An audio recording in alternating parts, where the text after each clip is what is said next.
Hello everyone, स्वागत है आप सबका लेवल अप लर्निंग पर। आज के इस वीडियो में हम आपको पीजीडीएसएलएम के लेटेस्ट असाइनमेंट दिखाने वाले हैं, फुली सॉल्व्ड। पीजीडीएसएलएम क्या है? Post graduate diploma in school leadership management. ये असाइनमेंट जिन्होंने जनवरी 2021 में एडमिशन लिया है या फिर जो जुलाई 2021 में एडमिशन लेंगे उनके असाइनमेंट्स हैं। हम इस वीडियो में आपको हर तरह की टिप्स एंड ट्रिक्स बताएंगे जो कि आपके असाइनमेंट में आपको 90 प्लस मार्क्स स्कोर करने में हेल्प करेगी। और हम साथ में आपको सारी टिप्स एंड ट्रिक्स ये भी बताएंगे कि कैसे आप अपने असाइनमेंट को और इन्हांस कर सकते हो, अपने आंसर्स की क्वालिटी को कैसे इन्हांस कर सकते हो। ये वीडियो इक्वली बाकी सब इग्नू के स्टूडेंट्स के लिए भी यूज़फुल होगी, क्योंकि उन्हें भी एक आइडिया मिलेगा कि वो अपने असाइनमेंट्स कैसे बना सकते हैं। अगर आपको इन असाइनमेंट्स की फुली कंप्लीट सॉल्व पीडीएफ चाहिए हो तो स्क्रीन पर जो नंबर शो हो रहा है आप वहां से कांटेक्ट करके इनकी पीडीएफ ले सकते हो। तो स्टार्ट करते हैं। आज हम पहले इसमें MES 004 का असाइनमेंट दिखाएंगे और फिर आगे वाली नेक्स्ट वीडियोस में हम ये बाकी सारे असाइनमेंट्स दिखा देंगे ताकि किसी में भी आपको कोई क्योस ना रहे। तो आप देख सकते हैं आप अपना असाइनमेंट कैसे स्टार्ट करोगे। सबसे पहले आपको एक नीट एंड क्लीन सा फ्रंट पेज लगाना है। इसमें आप अपना इनरोलमेंट नंबर लिख देना, यहाँ पर अपना नेम लिख देना, यहाँ पर अपना एड्रेस लिख देना, यहाँ पर अपना कोर्स का टाइटल लिख देना जो भी होगा। जैसे आप मान सकते हो ये पीजीडीएसएलएम के असाइनमेंट है तो आपका कोर्स का टाइटल क्या है, कोर्स का कोड क्या है। कोर्स का कोड आपका देखो, ये जैसे मान लो ये वाला असाइनमेंट है ना, आप देखोगे MES 004 का ये असाइनमेंट है तो आप यहाँ पर लिख देना कोड में MES 004। कोर्स का टाइटल आप यहाँ पे लिख देना हेड टीचर्स या स्कूल लीडर्स। और यहाँ पर असाइनमेंट नंबर में आप असाइनमेंट नंबर 1 डाल सकते हो या फिर ये लिख सकते हो MES 004। उसके बाद अपना स्टडी सेंटर, फिर phone number, email address, date and signature. ये सब करने के बाद आप क्या करते हो, आप अपने असाइनमेंट का ना क्वेश्चन पेपर लगाते हो ताकि आपका जो असाइनमेंट चेक कर रहा है उनको ईजिली पता चल जाए कि ये किस बच्चे का असाइनमेंट है, कौन से कोर्स का है। जैसे आप यहाँ पे देख सकते हो ना, ऊपर लिखा हुआ है post graduate diploma in school leadership management. Assignment जनवरी और जुलाई 2021 वालों के लिए है। MES 004 के ये क्वेश्चन है। उसके बाद ये तो हमें इसमें तो वैसे यही वाला असाइनमेंट चाहिए तो ठीक है, हमने ये यहाँ पर ऐसे 2 पेज लगा दिए असाइनमेंट्स के। और उसके बाद हमारा जो असाइनमेंट है वो यहाँ पर स्टार्ट होता है। MES 004 हमने ऊपर बड़ा बड़ा लिख दिया, हमने उसका नाम भी लिख दिया, हेड टीचर्स है स्कूल लीडर्स। अब इसमें हमें वैसे तो 3 ही क्वेश्चंस करने थे, लेकिन बच्चे क्या सोचते हैं, अच्छा 3 ही क्वेश्चन है, 2-2 पेज के आंसर लिख के दे दो, हमें 90 प्लस मार्क्स मिल जाएंगे। नहीं, बिल्कुल गलत।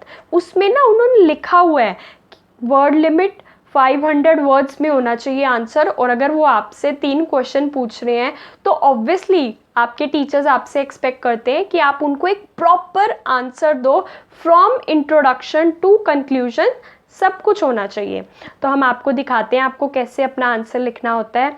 आप देखोगे मैंने यहाँ पर फर्स्ट क्वेश्चन लिखा है, explain the principle of alignment at organizational level of management. Describe the different areas of openness in organization that have effective leaders. अब इन्होंने क्वेश्चन में 3-4 चीज़ें पूछी हुई हैं, हमें सारी की सारी आंसर करनी है। आप देख सकते हो हमने अपने आंसर को, असाइनमेंट को एक बेटर अच्छे से प्रेजेंट करने के लिए चारों तरफ बॉर्डर बना रखे हैं जो कि एक इसको इन्हांस लुक दे रहे हैं। हमने हमारा आंसर कैसे स्टार्ट करा, इंट्रोडक्शन में हमने बता दिया कि अलाइनमेंट क्या है, स्टेज पे अलाइनमेंट होती क्या है वो बता दिया। उसके बाद हमने बता दिया कि स्कूल के कंटेक्स्ट में अलाइनमेंट क्या होती है, वो सब प्रोसेस समझा दिया। उसके बाद हमने बता दी leadership values for alignment in organisation. Organisations में लीडरशिप वैल्यूज़ अलाइनमेंट के लिए कौन सी चाहिए होती हैं, उसको एक फ्लो चार्ट के थ्रू बता दिया। Diversity, participation, conflict, reflection and mistakes. उसके बाद उसको समझा दिया, यहाँ पर एक पैटरसन के हिसाब से क्या वो कहते हैं वो बता दी। 5 एरियाज़ हैं जो कि उनको लिस्ट कर रखा है, उसके बारे में एक्सप्लेन कर दिया। उसके बाद आप यहाँ पर देखोगे different areas of openness in organisation that have effective leaders. आप देखोगे जब मैंने स्टार्टिंग में क्वेश्चन पढ़ा ना, तो उन्होंने ये वाला पॉइंट भी पूछा हुआ था, तो हमने ये पॉइंट को फिर आंसर को लिखने से पहले हमने एक फ्लो चार्ट के थ्रू बता दिया। इससे क्या होता है, एक ओवरऑल जिस्ट मिल जाता है कि किस किस चीज़ों को हम हाईलाइट करने वाले हैं। Openness to participation, openness to mistakes, openness to reflection, openness to diversity, openness to conflict. अब इन सारी की सारी वैल्यूज़ को बता दिया। Value 1 openness to participation, today value क्या है और आने वाले टाइम में उसकी वैल्यू क्या होगी, और कंक्लूजन अबाउट दिस अप्रोच लिख दिया। In the same way value 2 की today's value, tomorrow's value, and then conclusion about this approach. Value 3 today's value, tomorrow's value, यहीं पर उसका कंक्लूजन डाल दिया। Value 4 today's value, tomorrow's value, and then tomorrow's lead teachers, उसके बारे में high level पे एक्सप्लेन कर दिया। इसके साथ साथ 5th value today's value, tomorrow's value, and then पूरे के पूरे आंसर का एक कंक्लूजन दे दिया कि ये आंसर कैसे हमने रैप अप करा। आप देख सकते हो साथ के साथ हमने सारे पेज नंबर्स पे ऊपर पेज नंबर डाले, जैसे पेज नंबर 8, पेज नंबर 9, ताकि जो आपका पेपर चेक कर रहा है असाइनमेंट का, उनको कोई भी क्योस ना रह जाए। हम नया क्वेश्चन एक नए पेज से स्टार्ट करते हैं, तो यहाँ पर हमने एक नए पेज पे ऊपर बड़ी बड़ी हेडिंग डाल दी, क्वेश्चन 2 और क्वेश्चन नंबर 2 स्टार्ट कर दिया। आप देखोगे कि जो भी हमें पॉइंट्स ऐसे लगते हैं जो इम्पॉर्टेंट है, जो हमें ऊपर से ही देखने में पता चल जाए, उसको हम अलग कलर से लिख देते हैं ताकि इम्पॉर्टेंट पॉइंट्स हाईलाइट हो जाएं। Question number 2, discuss the moral dilemmas concerning you as lead teacher and explain how you can help teachers deal with this ethical decision।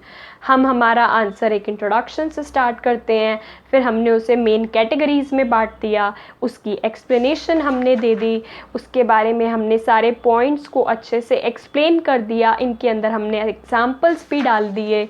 Examples डालने के बाद अदर इश्यूज़, इसके अलावा और क्या इश्यूज़ हैं उसको एक अलग, यहाँ पर तो आप देखो कि हमने एक फ्लो चार्ट बना दिया था, लेकिन फिर भी हमें और इश्यूज़ की नीड लगी, तो हमने यहाँ पर एक और फर्दर उसको डाइवर्ट करके एक और बना दिया फ्लो चार्ट। फिर हमने बता दिया कि helping teachers with this ethical issues को कैसे हेल्प करना है। हमें क्वेश्चन में जितने भी पार्ट्स पूछे गए हैं सब को अच्छे से एक्सप्लेन करना है, कोई भी छोटी सी चीज़ स्किप नहीं करनी। इसके लिए भी हमने इंट्रोडक्शन लिख दिया और फिर सारे के सारे हमने पॉइंट्स लिख दिए, पॉइंट 1, 2 में क्या है। अब हमें ये भी बता दिया what is to be done about these weakness. अब इन वीकनेस के साथ हम क्या क्या कर सकते हैं उनको ओवरकम करने के लिए, वो भी हमने पॉइंट्स बता दिए। अब हमने एक कोड ऑफ कंडक्ट बता दिया कि हेड टीचर्स के लिए क्या एक कोड ऑफ कंडक्ट होता है। उसके बाद एट द एंड कंक्लूजन, पूरे के पूरे आंसर को रैप अप कर दिया कंक्लूजन के साथ। इन द सेम वे अब हम थर्ड क्वेश्चन की तरफ बढ़ते हैं। आप देख सकते हो सब में नीट एंड क्लीन से बॉर्डर्स बने हुए हैं, यहाँ पर पेज नंबर लिखे हुए हैं।